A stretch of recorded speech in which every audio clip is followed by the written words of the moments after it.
Bill White's Midday Rant is a short, sharp take on what's happening and how it relates to you.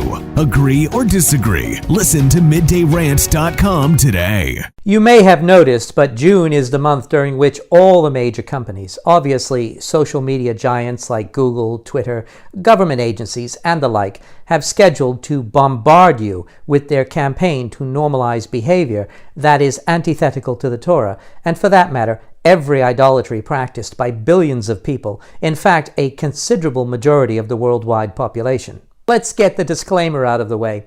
My comments here and elsewhere are not hateful conduct, and my opinion is not intended to, quote, promote violence against, threaten, or harass other people on the basis of race, ethnicity, national origin, sexual orientation, gender identity, religious affiliation, age, disability, or serious disease, end quote.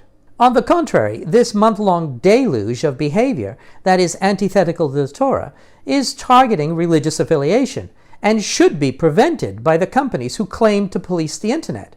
But their social justice is selective. These companies and agencies have an agenda, which is to force you to accept behavior that is contrary to the teachings of your religion. It's sort of like forcing a bakery to make a cake, but on a global scale. And if you don't submit, if you don't accept, if you don't demonstrate a deep pleasure or satisfaction for that behavior, they will punish you. They will deny you your free speech rights in favor of the rights of those whose behavior they seek to promote.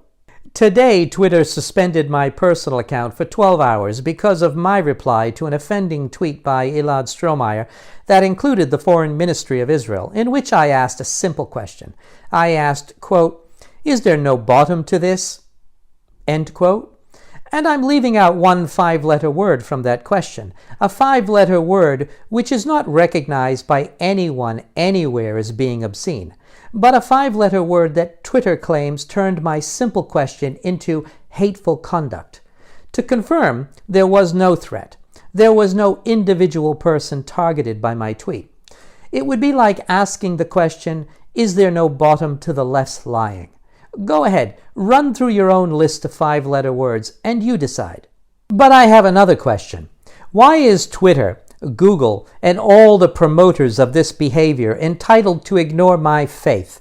No, not ignore my beliefs. Why are they entitled to debase my religious beliefs and the beliefs of billions of people around the world in favor of any other group's private activities, or at least what should be private activities?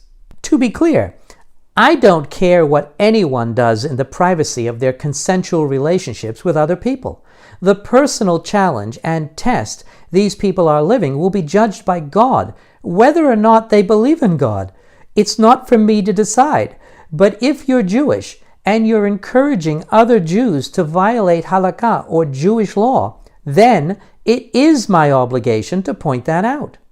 But Twitter, Google, and the others will force us to endure a month-long assault and their attempts to normalize behavior that is contrary to our religious beliefs. And worse, we're not allowed to politely express an objecting opinion. They're violating their own police powers by encouraging people to post content that seeks to debase my religious beliefs. Who gives these companies the right to do that? Where's the bottom to this?